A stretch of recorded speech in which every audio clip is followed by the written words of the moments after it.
What do you have to do to get Donald Trump to pick up the phone and call you? Here's how Senator Elizabeth Warren did it today. President Trump's tariffs are driving up costs for families. Millions of Americans have lost their health insurance so that Republicans could fund tax breaks for rich people. ICE is sowing chaos and terror in our communities, resulting in the tragic killing of Renee Good in Minnesota. And Donald Trump's view of the First Amendment is that he gets to say whatever he wants, and he gets to use the power of government to silence, extort, bankrupt, or even prosecute anyone who criticizes him. Acting like a wannabe dictator that he is, Trump is trying to push out the chairman of the Federal Reserve Board and complete his corrupt takeover of America's central bank so that it serves his interests along with his billionaire friends. And he has invaded Venezuela to boost the profits of oil companies and has announced that he will run the country. Yeah, that's right. Senator Elizabeth Warren went to the National Press Club to deliver an important 20-minute speech on Democratic Party policies, which of course included repeatedly attacking Donald Trump. For years, I fought for a simple, free government tax filing system so nobody has to pay a couple of $100 just to file their taxes. And every step of the way, the giant tax prep companies have thrown up roadblocks to stop it. And when the IRS finally built a free and wildly popular filing option for American taxpayers, the tax prep companies swooped in to kill it the minute that Donald Trump took office. In a response to a question after her speech at the press club, Senator Warren said this. Where is Donald Trump? Has he lifted a finger to move that bill forward in the House of Representatives? He sure knows how to get on the phone when he doesn't like what they're doing over the Epstein files. He knows how to get on the phone when he doesn't like what somebody's trying to do over Venezuela. But is he on the phone to say, move that housing bill so that we can start right now today on expanding more housing in America? Nope.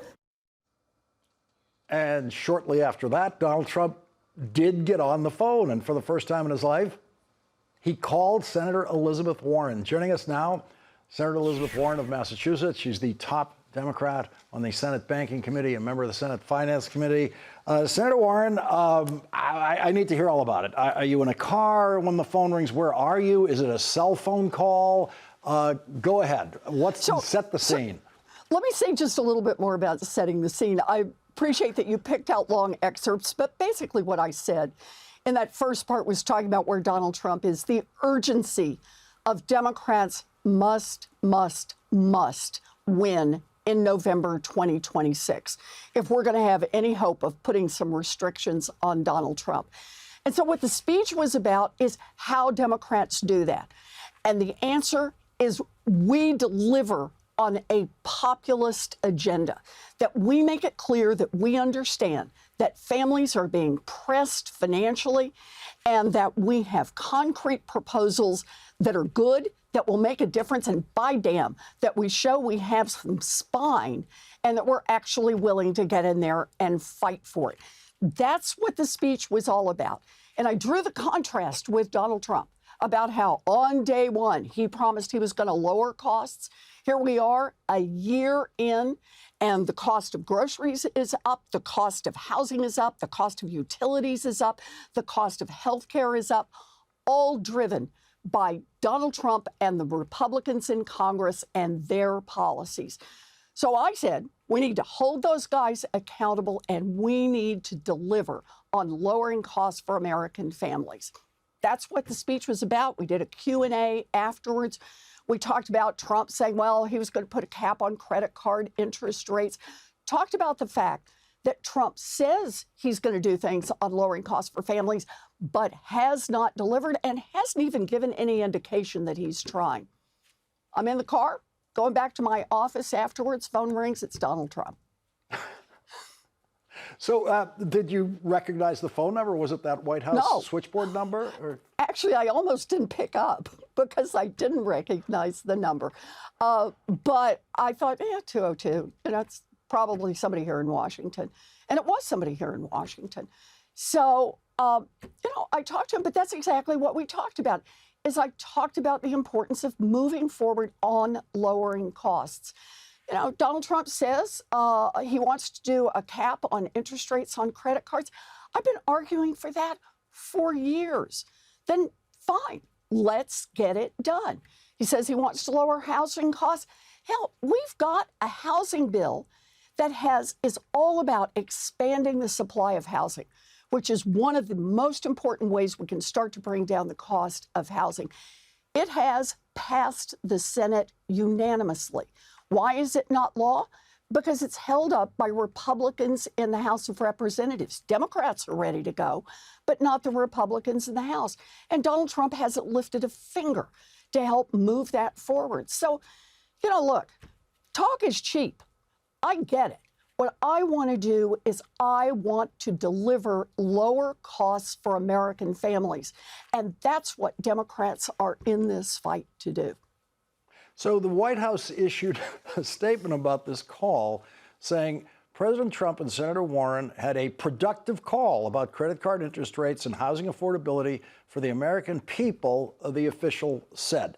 That strikes me, Senator, strategically as an attempt by the White House by Donald Trump, to try to get himself associated with you because he may believe that voters trust you on these issues more than him.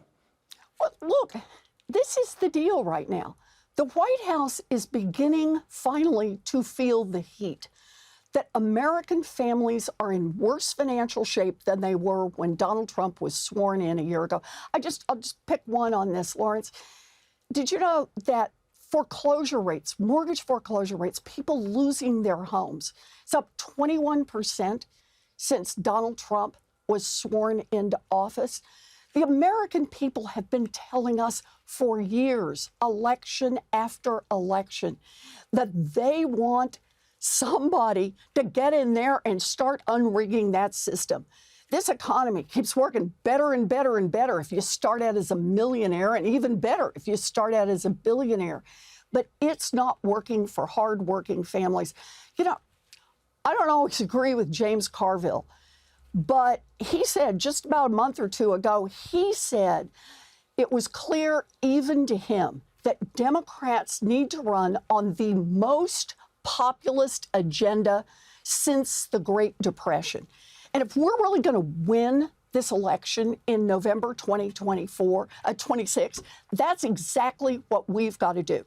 We've got to run on a populist agenda. We've got to show we've got the backbone to fight for the really tough ways to make changes in this system, even if those changes do not appeal to our billionaire donors and our CEO corporate friends.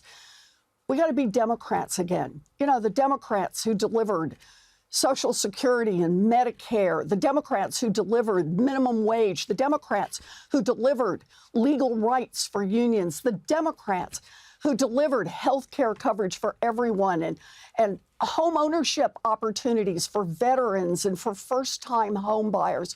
We've got to be the people who make the concrete offers about the changes we're going to make and show that we're willing to get in this fight to get it done, because we got to win in November.